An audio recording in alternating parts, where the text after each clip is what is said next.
This week I want to talk to you about how to handle awkward situations and sticky questions that come up when you're a private investigator.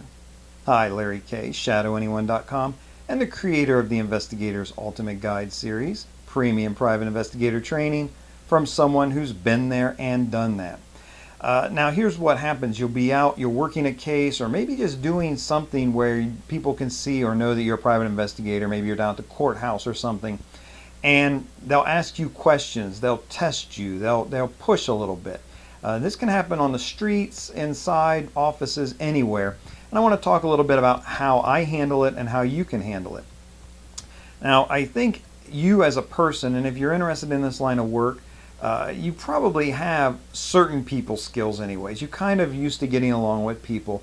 And the key is going to be to use whatever your personality is to kind of diffuse the situation. Now, you know me pretty well if you watch my videos over time, if you spent some time here with me. You're getting the real deal. The only thing that I kind of tone down a little bit is my sense of humor. I find tons of things to be funny. I love to find the humor in circumstances, but it's not something that translates well onto the internet, and people just lose their minds if you make the slightest little joke. You offend so many people, and I try to keep it so that what I'm giving you here is very informative, and that you're going to get something out of it. It's not necessarily an entertaining time. And if you've gotten one of my courses, if you've gotten the Investigator's Ultimate Guide to Process Serving, you're going to look and you go, yeah, this is not designed for entertainment. This is definitely designed to just get out as much information as possible on these DVDs. So I do tone down my sense of humor, but when I'm working and out in the real world, my sense of humor does help me out, and it gets me out of certain jams. So I want to give you 3 examples here. The first one is not from me, because I want you to see how this works for other people as well. The first example is a man who did some really heavy-duty embezzling, some heavy-duty fraud, and he ended up in prison. And he's just a white-collar criminal, just a nice guy, not a fighter, not a street guy, and he finds himself in prison. Just in an environment that there's nothing in his life that's prepared him for this before. And, so here he is, he's been doing fraud in banks, and now he's in prison, and he finds himself in the cafeteria area, in the chow hall, and he's eating, and one of the rough and tumble guys hollers over to him, "Hey, so-and-so," his name, "Hey, if I came in to rob the bank you were working on, would you press the alarm button?" Well, this is kind of a tricky spot.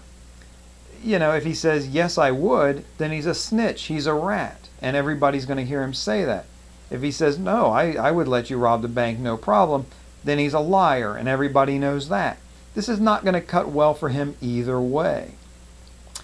The guy has a sense of humor. He's a quick thinker, and he says in reply, "Well, I'd probably be too busy doing my own thing to even notice," which is a clever, cute answer, and everybody laughed at that. Yeah, I'm over here robbing the bank with a pen and paper and computer. If you're robbing the bank with a gun, I probably wouldn't even notice.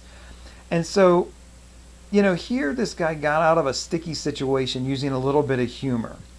I had a time once when I was down at the courthouse, and I think I was probably I was either pulling a criminal file or filing return of service or something. I don't even remember what I was doing. I was down there, all the time for years and years anyways. And as I'm standing there, I go to the place where the attorneys and police officers go. It's clearly labeled. The general public does not go there, but I do. And I'm getting there, I'm pulling a file, or I'm waiting for the clerk to come back with something, and there's 2 uniformed police officers, and they're processing a prisoner, and so they're down there. And they turn to me and they say, "Are you an attorney?" And I said, "No, I'm a private investigator." And they asked me, you kind of got that serious tone, "You work for criminal attorneys?"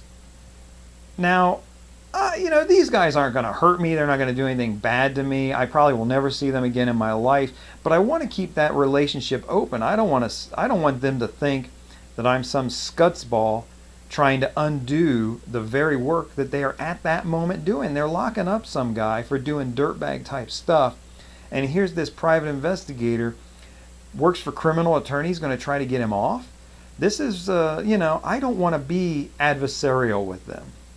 So they say to me, you work for criminal attorneys? And I just turned to them and I said, I thought all attorneys were criminals. And they laugh. It's the funniest thing they've ever heard. I'm saying I don't take this too seriously. I share the view of attorneys that you have. And it just keeps that relationship, as passing and fleeting as it is, it keeps it open. I'm not working against them. If I ever do run into them, if they ever do recognize me, they'll know, oh, that guy, he's okay. So using humor to handle these sticky situations where someone's trying to put you in a corner or they're making a judgment about you. The third example I want to give you is not a matter of using humor, but just sincerity. I really like people. I love people. I care about people. And again, going back to the time when I used to work foot patrol in the city and dealt with the drug addicts and the alcoholics and everything else, there was a time when one of the very hardcore guys that I had to deal with out there, he had mentioned that he was going out of town. He mentioned this other city, Newark. He said, I'm going to, in 3 weeks I'm going to go up there to Newark. My sister's got a place. I'm going to stay with her. I get a fresh start out there. Good deal, and best of luck to you. I'm personally tickled pink that this guy's going to leave. He's nothing but a problem for me, but I'm happy too that he gets another shot. 3 weeks, 4 weeks later, I see him out on one of the stoops, still sitting there drinking, being hardcore. And I said, hey, what's up? I thought you were going out to Newark. And he kind of scowls at me and says, why are you so concerned with my business? Whoa. Now, and it's not just me and him. It's not like I'm just going to get my butt kicked here. I've got other people sitting around on this stoop. Am I nosy? Am I being an imposition? Am I trying to be up in these people's business? That's not what I want to develop here. And I just say to him, he says to me, why are you all up in my business? I said, well, I care about everybody's business. And they just understood the sincerity of that answer. And one of the guys sitting on the stoop nodded as a good answer. They understood, and he immediately understood. It's not that I care about him or I'm keeping track of him. And honestly, I am. I'm keeping track of all these people for their benefit, for my benefit, for the benefit of the community. But the sincerity is, I really do care if this guy gets a new start or not. And they sensed that, and they got that from me, and it saved me on the streets, on a multiple people against one type situation, this sticky situation. So I want you to take from this and know how you handle people, what's sincerely in your heart, your true personality can really get you out of a lot of jams. And be prepared for that, because you're going to come across these tough questions where people are trying to judge whether you're for them or against them, and this can help you in those circumstances. This is Larry Kaye, ShadowAnyone.com. Remember, do the right thing, even if it's the hard thing.